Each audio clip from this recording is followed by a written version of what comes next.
Half her body was metal, so no one wanted her at the auction until a human raised his hand. Ilara sat quietly at the edge of the crowded auction hall, her eyes fixed on the polished wooden floor. She had been here many times before, though never as a participant.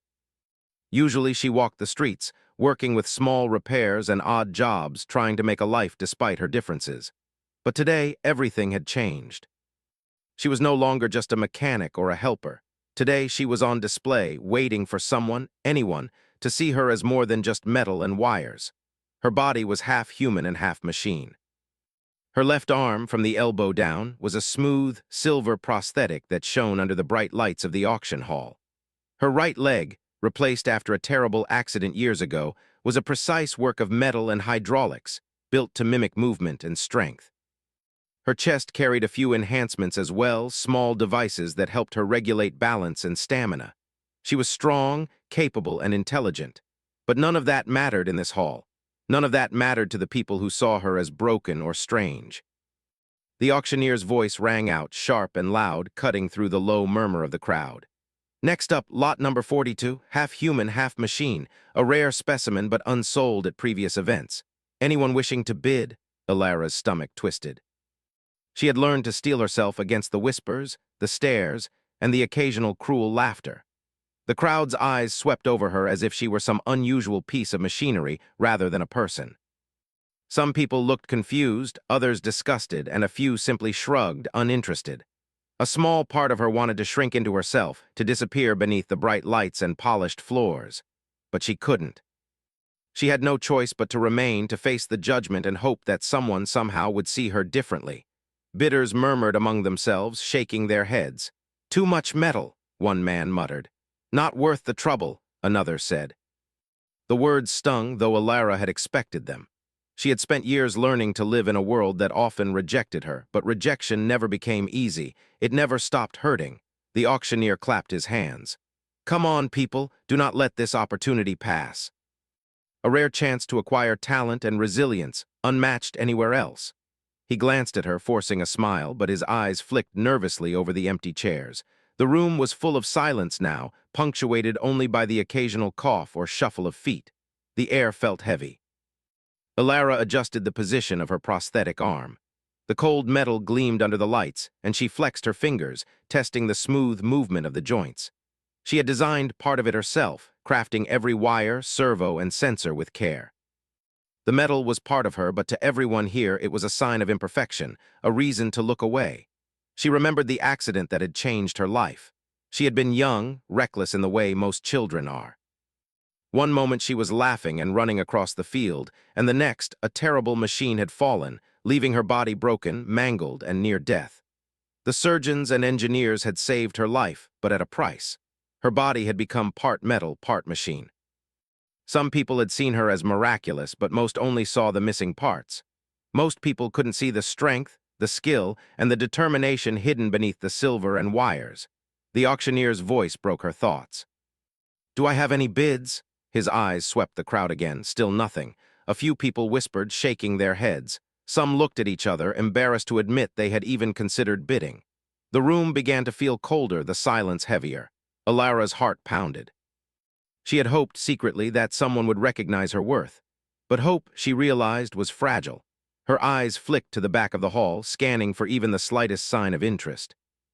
She wanted a hand to rise, a nod of approval, something that would tell her she mattered. But the rows of chairs remained filled with people who barely noticed her, their attention already drifting to the next lot, the next opportunity. The auctioneer sighed, his voice taking on a sharper edge. "Lot 42, last call. Anyone, step forward and show your interest now." He raised a gavel. "Going once, going twice." Ilara felt her chest tighten. The words echoed in her mind, louder than the auctioneer's voice. Going twice, she wanted to run. She wanted to flee the judgment, the whispers, the cold eyes that saw her only as metal. And yet, a tiny spark of hope clung stubbornly inside her. Somewhere out there, someone might see her as more than the sum of her parts. Just as the auctioneer lifted the gavel, the hall fell silent. All eyes turned to the back. A quiet man wearing a simple jacket and a calm expression raised his hand. Ilara froze. She hadn't expected this. His hand was steady, confident, and there was no hesitation in his gesture. He didn't laugh, he didn't whisper, and he didn't look away. He simply raised his hand and held it there. The auctioneer blinked, momentarily stunned. "Do I have a bid?" His voice carried disbelief. The room held its breath. "Yes," the man said simply. "I bid." A ripple of shock ran through the crowd. People whispered, some laughing under their breath, others shaking their heads. "Who does he think he is?" a man muttered. "She's unusual, not normal." Alara didn't move at first. She couldn't. Her eyes met his across the room, and for the first time in a long while, she felt a flicker of something she hadn't felt in years: hope. This man, whoever he was, had seen her. Not the metal, not the wires. Not the parts that everyone else had dismissed. He had seen her. The auctioneer cleared his throat, recovering his composure. "Sir, do you confirm your bid?" "Yes," the man repeated. "I am certain." The crowd erupted with murmurs. People shook their heads, some in disbelief, some in annoyance. They didn't understand. They didn't see what she could do. They didn't see her strength, her resilience, or her mind. But she did. And now, for the first time in a long time, someone else did too. Alara's heart pounded. She could hardly believe it. After so many moments of rejection, of whispered judgments, of feeling like she didn't belong, someone had raised their hand. Someone had chosen her. The auctioneer's gavel came down with a sharp bang, echoing through the hall. "Sold, lot 42, going to the gentleman in the back." A mixture of shock and laughter rippled through the crowd. Some people shook their heads, muttering about foolishness. Others simply stared, unsure of what had just happened. Alara, however, barely heard them. She was focused on the man who had made the choice, the man who had seen her as she truly was. The man stepped forward calmly, his movements deliberate but gentle. He approached her without hesitation, ignoring the murmurs and whispers around him.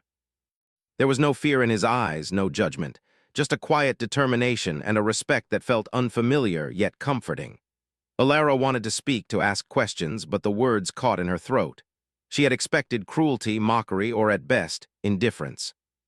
But she hadn't expected sincerity. She hadn't expected someone to see her as valuable, not in the way that truly mattered. He extended a hand. "Are you ready to come with me?" he asked simply. She hesitated. It felt surreal, like a dream she wasn't sure she deserved. But slowly, carefully, she placed her hand in his. There was a firmness to his grip, a reassurance that he would not let her fall. As they walked out of the auction hall, past the shocked crowd and the whispered judgments, Alara felt a strange sense of relief. The weight of years of rejection, of feeling unwanted, seemed to lift slightly from her shoulders. She still had a long way to go, and the world outside was still a place that might not understand her.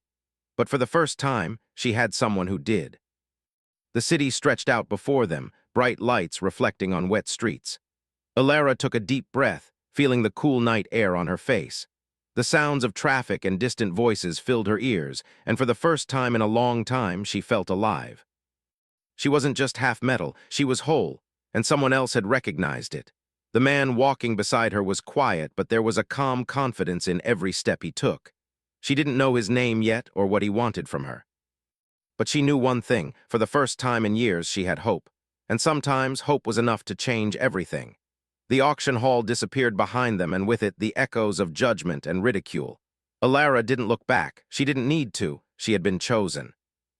And for the first time, she believed she could be more than anyone had ever imagined. Alara walked beside the man who had bought her at the auction, her steps careful, her eyes scanning the city streets. She had expected to feel fear, anger, or regret, but instead, a strange mix of curiosity and hope stirred within her. She did not know this man, did not understand why he had chosen her when no one else would, and yet, something in his quiet determination made her want to trust him. He moved calmly, almost effortlessly, as if he had done this many times before. His steps were steady, his gaze focused straight ahead, and his hand, when it touched hers briefly to guide her through the crowd, felt firm and reassuring. For the first time in years, Alara did not feel invisible. Someone had actually seen her, not as a machine, but as a person. The city was alive around them. Lights reflected on the wet streets, puddles shimmering like tiny mirrors. Vendors called out their last customers of the night. Cars and small hovercrafts moved through the streets with soft hums. The sounds were normal and ordinary, yet to Alara, they felt like a world she had never been part of. Until now, she had survived in small corners, unnoticed and unremarkable. But this man had changed that in a single, quiet gesture. "Where are you taking me?" she finally asked, her voice low but steady. He glanced at her, offering a small smile. Somewhere safe, he said simply. Somewhere you can start again. The simplicity of his answer unsettled her. No hidden agenda, no complicated plans, just safety. Safety was a word she had almost forgotten.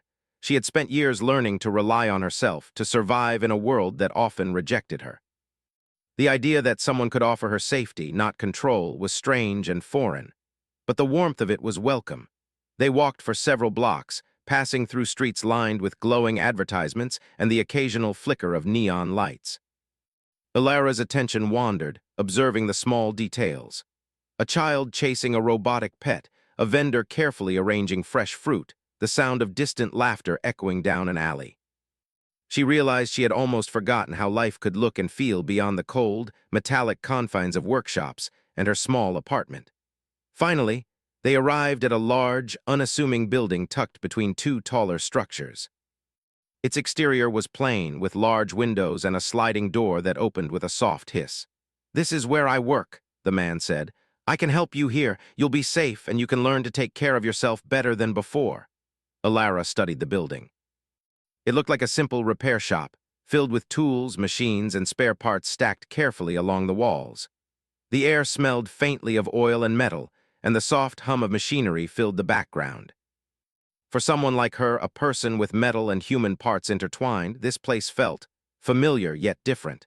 Here her body would not be a reason for ridicule. Here it might even be an advantage. The man held the door open for her, and she stepped inside cautiously. Her eyes widened slightly at the organized chaos of the workshop. Tables were covered in small tools and devices. Machines in various stages of repair lined the walls, and small robots moved quietly in the corners, performing simple tasks. This was a place of creation, of fixing, of making something better out of what others might have discarded. "I'm Jonas," the man said, finally offering her his name. "You can call me that, and you?" "Ilara," she replied softly.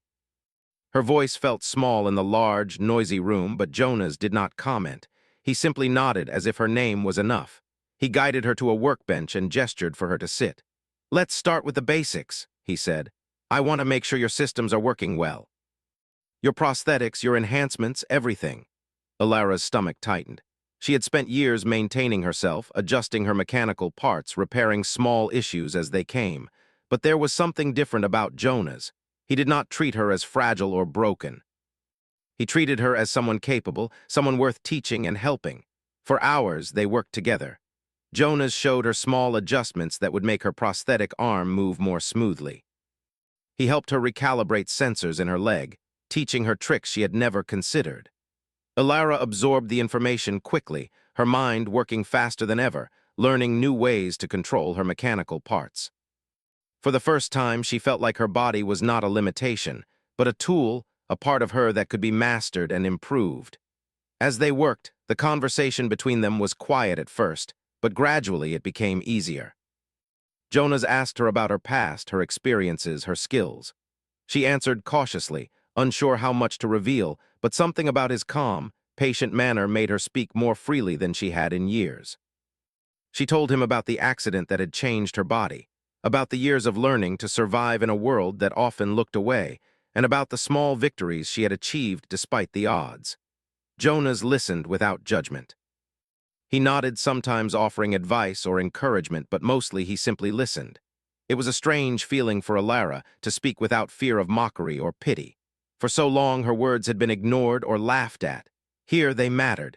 Here someone cared enough to listen. As evening turned to night, the workshop took on a quiet, almost comforting atmosphere. The machines hummed softly, lights casting warm glows across the tables. Ilara felt a sense of calm she had not known in years. The fear and anxiety that had plagued her for so long seemed to fade, replaced by a quiet determination.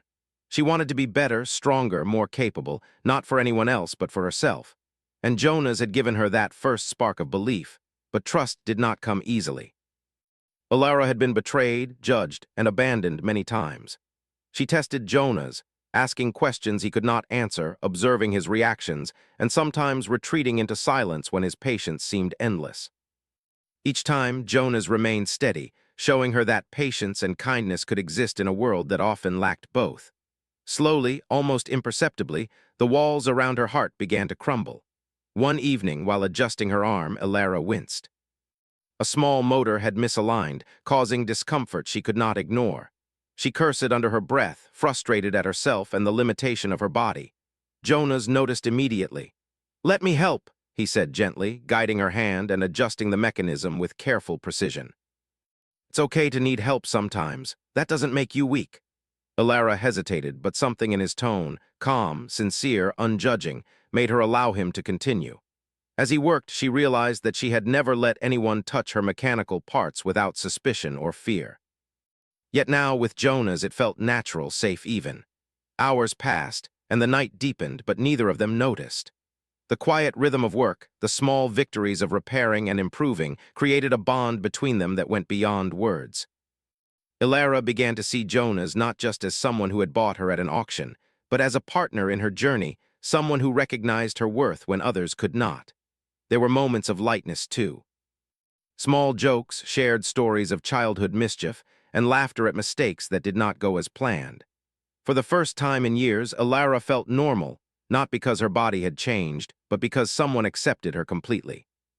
It was a strange, wonderful feeling, and she clung to it cautiously. Yet beneath the calm, there was an awareness of the world outside. Not everyone would accept her as Jonas did. There would be challenges, people who saw only the metal and not the person. But for now, in this workshop, surrounded by the hum of machines and the quiet determination of a man who had chosen to see her worth, Elara felt a sense of hope she had never dared to imagine. Jonas looked at her across the workbench. "You're learning quickly," he said. "Soon you won't need me for half of this. You'll be able to take care of yourself completely." Elara smiled faintly, a small glimmer of pride in her eyes. "I hope so," she replied. "I want to be able to handle anything, anything at all." "You will," he said confidently. "And I'll be here not to control you, but to help you when you need it. That's all." The words were simple, but they carried a weight Elara had almost forgotten. For so long, she had expected judgment, mockery, and disappointment. Now, for the first time, someone offered support without expectation or control. It was a fragile trust, but it was enough to ignite a spark within her. As the night grew late, Elara finally stood, stretching muscles that had grown tense from hours of work. She looked around the workshop, feeling a sense of belonging she had never known. She was no longer alone. She had someone who saw her as she truly was, who valued her not for what others thought she lacked, but for what she had achieved, what she could do, and who she was inside. Jonas gathered a few tools and smiled at her. "Tomorrow, we continue. There's still much to learn and much to fix, but you're ready. I can see it." Elara nodded, a quiet determination in her eyes. She did not fully understand the path ahead or the challenges she would face, but for the first time she believed she could face them. She had someone by her side who trusted her, who believed in her, and that made all the difference. As she left the workshop that night, her mind was alive with possibilities. Her metal body, once a source of shame and fear, now felt like a tool of power. She could move, she could fight, she could create. And with Jonas by her side, she might even discover strength she had never imagined. For the first time in years, Elara felt something she had thought impossible: hope. Elara awoke the next morning to the soft hum of machinery drifting through the workshop. Sunlight streamed through the windows, illuminating the scattered tools and metal parts and casting a warm glow across the room. For a moment, she lay still, breathing in the air and feeling a strange sense of calm she hadn't known in years. The world outside could wait. Here, among the machines and the quiet patience of Jonas, she felt something unfamiliar but powerful: possibility.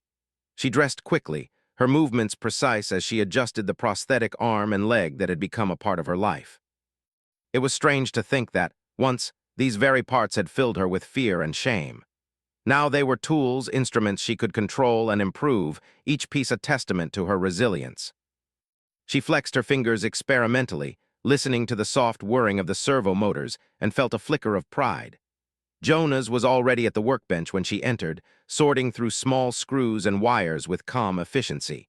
He glanced up and gave her a quick smile. "Morning," he said simply. "Ready to continue?" Elara nodded, feeling a mixture of excitement and apprehension. She had learned much the previous day, but she knew there was still so much to master. Her enhancements were complex, and she had only scratched the surface of what they could do. Today, she thought she would push herself further. Jonas began by showing her the finer details of the prosthetic arm, teaching her how to adjust the tension in the servos for smoother movement. Ilara listened carefully, her mind absorbing every word. As she worked, she realized that she was not just learning about machines. She was learning about herself. Her body, once a source of limitation, could now become a source of strength. Hours passed in focused silence, punctuated only by the soft clinking of metal and the occasional hum of a motor. Ilara felt a strange sense of flow, the kind she had rarely experienced. Every adjustment she made, every calibration she completed brought a small victory. Her arm moved more fluidly, her leg responded faster, and her confidence grew with each success. "You're improving quickly," Jonas observed, his tone neutral but approving. "It won't be long before you can handle these adjustments on your own." Ilara allowed herself a small smile. "I hope so," she said. "I want to be independent. I don't want to rely on anyone." "You won't," Jonas assured her. "But it's okay to accept help while you learn. It doesn't make you weak." The day continued in this rhythm, and gradually a bond began to form between them. Ilara felt a quiet trust growing, though she remained cautious. She had spent so many years hiding her vulnerabilities, testing people's intentions before allowing herself to believe in them. But Jonas's patience, his calm presence, and his refusal to judge her made it easier to lower her guard. Around midday, Jonas paused and gestured to a corner of the workshop. "I want to show you something," he said. Curious, Ilara followed him. In the corner sat a partially disassembled robotic assistant, wires exposed, limbs splayed across the floor. "I started this project last month," Jonas explained. "It's meant to help with repairs, heavy lifting, and small tasks, but it's missing something important: precision. I want you to help me fix it." Ilara's eyes lit up. "Me? Why?" "Because you understand mechanics in a way most people don't," Jonas said simply. "You think like a machine and like a human at the same time. That perspective is rare. I need it." For the first time in her life, Ilara felt truly valued for her abilities, not judged for her appearance. She knelt beside the robotic assistant and began examining its components, her mind racing with ideas. Jonas watched silently, giving her space but ready to assist if needed. Hours passed as they worked together, troubleshooting circuits, tightening screws, and adjusting sensors. Ilara's hands moved deftly, guided by her knowledge and intuition. Occasionally, Jonas offered advice, pointing out minor details or suggesting different approaches, but he never took control. He allowed her to lead, to experiment, to learn through trial and error. During a short break, they sat side by side, drinking water and wiping sweat from their foreheads. "You've really grown," Jonas said quietly. "I can see it in the way you approach these problems. You think carefully, you analyze, and you act with confidence." Ilara's cheeks flushed slightly. Compliments were rare in her life, and this one carried no judgment, no hidden meaning. It was simply recognition. "I thank you," she said softly. Jonas smiled, returning to the workbench. "You don't need thanks, just keep learning." "That's enough." As the afternoon faded, a new challenge emerged. One of Ilara's enhancements, a small sensor in her prosthetic arm, began to misalign, causing her movement to falter. At first, she tried to adjust it herself, but the motor sputtered and a small spark flashed across the joint. Her heart raced. Jonas noticed immediately. "Step back," he said calmly, moving closer.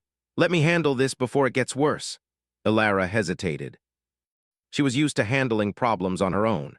She had survived for years by relying solely on herself. But the sincerity in Jonas's eyes, the patience and care he offered, convinced her to trust him. She stepped back, watching as he carefully adjusted the sensor, his hands steady and precise. "There," he said after a few tense moments. "Good as new. Sometimes knowing when to accept help is just as important as knowing how to fix things yourself." Ilara nodded, feeling a mixture of relief and gratitude. She realized that trust was not a weakness but a strength. It allowed her to grow, to push beyond her limitations, and to become stronger than she had ever been alone. The day continued with new tasks, each one more complex than the last. Ilara found herself challenged in ways she hadn't been before, her mind and body pushed to their limits.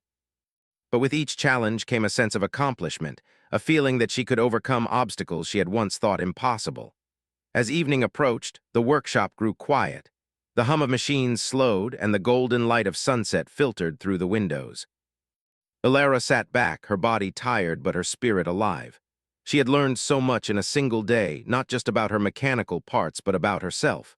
She was capable, intelligent, and resilient, and for the first time in years, she felt like she belonged somewhere.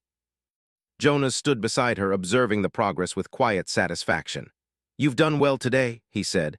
"Tomorrow we'll tackle something even more challenging. I think you're ready." Alara smiled, a genuine warmth spreading through her chest. "I'm ready," she replied. "I want to keep learning, keep growing. I want to see what I'm truly capable of." Jonas nodded, a quiet pride in his expression. "And I'll be here to guide you, but not to hold you back. You'll find your own strength, and that's what matters most." As the workshop emptied for the night, Alara stayed behind a moment, looking at her reflection in the polished metal of a nearby table. Her half-metal, half-human body caught the light, casting reflections that shimmered like silver fire. She had once hated this body, once wished she could be normal again. But now she saw it differently. It was not a limitation. It was a part of her story, a tool that allowed her to achieve things others could not. It was a symbol of her resilience, her courage, and her potential. She felt a quiet determination settle over her. Tomorrow would bring new challenges, but she would face them. She would learn, grow, and become stronger. And with Jonas by her side, someone who truly saw her worth, she felt capable of anything. For the first time, Alara allowed herself to hope, not just for acceptance, but for a life where she could thrive, where her abilities were valued, and where she could shape her own future. She had survived the world's judgment, the whispers, the rejection. And now she was beginning to thrive, to embrace her full self, and to discover the strength that had always been inside her. As she left the workshop that night, the city felt alive in a new way. The lights, the sounds, and the movement of people no longer seemed distant or intimidating. They were part of a world she could navigate, a world she could influence with her skills and determination. She felt ready to face whatever came next. Alara's journey was only beginning, and she could feel it in every step she took, in every movement of her enhanced body, and in the quiet confidence that had begun to grow within her. She was no longer just surviving. She was learning to live, to thrive, and to embrace the strength that made her unique. And as she walked through the city streets, she knew one thing with absolute certainty. Whatever challenges lay ahead, she would meet them head-on, with courage, skill, and the knowledge that she was no longer alone. The morning air was sharp and crisp when Alara arrived at the workshop. The city outside was already alive with movement, the hum of vehicles and chatter of people filling the streets. She had slept well for the first time in weeks, her mind clear and her body ready for the day. But as she stepped through the workshop door, she noticed something unusual. The robotic assistant they had been fixing yesterday was sparking slightly, wires fraying as if it had been tampered with. Alara's heart sank. "Jonas," she called, her voice sharp with concern. He appeared quickly from the back room, his expression tense. "Something's wrong," she said. "It's not just the circuits. Someone tried to sabotage it." Jonas moved closer to inspect the damage. "It looks like deliberate interference," he said, frowning. "This isn't just a mistake or a mechanical fault. Someone doesn't want this project to succeed." Alara felt a cold wave of fear and anger. Her mind raced through possibilities. The auction, the people who had mocked her, the companies that had ignored her potential, they all came to mind. She had spent so long learning to survive, and now, even here in what she thought was a safe place, danger had found them. "We need to fix it immediately," Jonas said. "But we also need to be careful. Whoever did this may still be nearby." Alara rolled up her sleeves, her prosthetic arm whirring softly as she flexed her fingers. She had trained for this moment, though she hadn't known it. The years of adjusting, repairing, and learning to trust her metal body had prepared her for challenges she hadn't faced yet. She focused on the task, examining the wires, circuits, and joints with careful precision. Hours passed as they worked together. Jonas guided her when needed, but Alara took the lead, her confidence growing with each repair. She learned to anticipate how the machine would respond, adjusting sensors and tightening bolts with delicate skill. The robotic assistant slowly began to function again, its movements smooth and precise. But just as they finished the repairs, a sudden noise echoed through the workshop. A shadow moved outside the window, and Alara's heart leapt into her throat. Someone was watching them. Jonas noticed the movement and quietly reached for a small tool near the workbench. "Stay calm," he whispered. "We may need to protect ourselves." Alara felt a surge of adrenaline. Her body, half human, half metal, reacted instinctively. She moved to a safe position, ready to defend herself if necessary. The intruder pushed the door open with a loud bang, revealing a man with a clipboard and a small group of assistants. Their eyes scanned the workshop, landing on Alara and Jonas. "You two are making things difficult for us," the man said, his tone cold. "The project is supposed to be ours. Step aside and no one gets hurt." Alara's fists tightened. She had faced fear before, but never like this. The man was threatening not just their work, but their lives. She looked at Jonas, whose expression was calm but alert, and she realized something important. She could no longer hide. She had to face this challenge head-on. "No," she said firmly. "This project is ours." "You have no right to take it," the man sneered. "You don't understand. You're just half a person. You shouldn't be here. Step aside before things get messy." Alara's anger flared. She had spent her life proving that she was whole, capable, and strong, even if the world refused to see it. Now she would prove it again. Her prosthetic arm whirred softly, ready to move with precision and power. She adjusted her stance, grounding herself through her leg enhancements. She was ready. The intruders lunged forward and the workshop erupted into motion. Alara moved quickly, using her enhanced body to dodge and block. Her arm, strong and precise, intercepted a swinging tool. Her leg, supported by advanced hydraulics, allowed her to shift and pivot with surprising speed. She felt a strange exhilaration, a mix of fear, focus, and the thrill of using her abilities to protect herself and Jonas. Jonas moved beside her, handling his own threats with calm efficiency. Together, they were a coordinated team, covering each other and using the environment to their advantage. Alara realized that her enhancements, once a source of insecurity, were now her greatest strength. Each movement was deliberate, each action calculated. She could fight, defend, and protect herself. One of the intruders grabbed a small tool, swinging it toward Alara. She raised her arm, deflecting it with a sharp clang. Sparks flew as metal met metal. The intruder stumbled, and Alara seized the moment to push past him, using her strength to guide him away from Jonas. Jonas shouted instructions, and Alara followed, moving with precision and focus. She could feel her body reacting instinctively, her mind sharp and alert. For the first time, she understood the true power of her half-metal body. It wasn't a limitation. It was an advantage, a weapon, and a shield all at once. The confrontation escalated, but Alara remained calm, using strategy over brute force. She noticed weaknesses in the intruders, approached, and exploited them, guiding Jonas to positions where they could defend themselves more effectively.